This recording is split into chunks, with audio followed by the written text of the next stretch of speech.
November 28, 2025 Daily Bread. Passage, 2 Chronicles, chapter 24, verse 15 to verse 27. Key verse 20 title: When People Forsake the Lord. Now Jehoiada was old and full of years, and he died at the age of 130. He was buried with the kings in the city of David, because of the good he had done in Israel for God and his temple. After the death of Jehoiada, the officials of Judah came and paid homage to the king, and he listened to them. They abandoned the temple of the Lord, the God of their ancestors, and worshipped Asherah poles and idols. Because of their guilt, God's anger came on Judah and Jerusalem. Although the Lord sent prophets to the people to bring them back to him, and though they testified against them, they would not listen. Then the Spirit of God came on Zechariah, son of Jehoiada the priest. He stood before the people and said, "This is what God says. Why do you disobey the Lord's commands? You will not prosper. Because you have forsaken the Lord, he has forsaken you."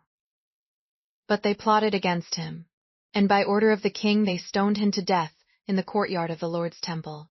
King Joash did not remember the kindness Zechariah's father Jehoiada had shown him, but killed his son, who said as he lay dying, "May the Lord see this, and call you to account." At the turn of the year, the army of Aram marched against Joash. It invaded Judah and Jerusalem, and killed all the leaders of the people. They sent all the plunder to their king in Damascus.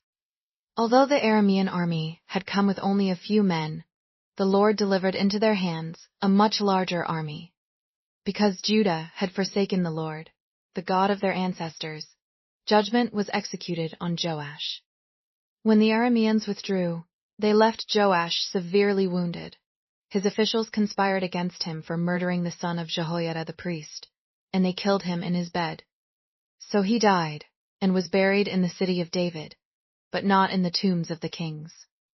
Those who conspired against him were Zabad, son of Shemath, an Ammonite woman, and Jehozabad, son of Shimrith, a Moabite woman.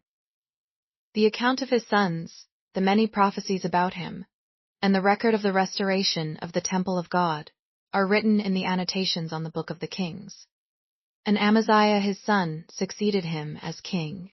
Daily Bread Message. Jehoiada the priest died, and was buried with the kings in Jerusalem. Even some kings were not buried there, but Jehoiada was honored in his death as one who had done good for God and for the temple. He left a great spiritual legacy. Without a spiritual mentor to give him godly counsel, Joash began to listen to the officials of Judah. Perhaps out of a desire to have more influence in the royal court, they turned Joash's heart away from God and toward Asherah poles and idols.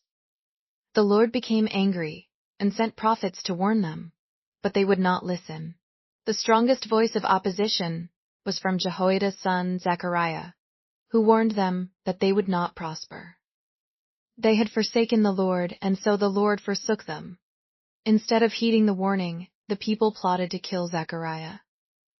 Joash did nothing to stop it, because he had forgotten Jehoiada's kindness. Pray earnestly to remember God's kindness to us.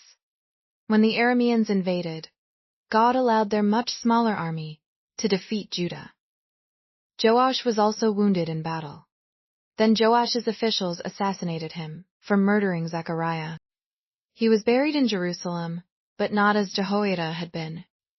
Prayer. Father, forgive me for so easily forsaking you for idols. Help me to remember your grace in Jesus Christ and worship you alone. One word: do not forsake the Lord.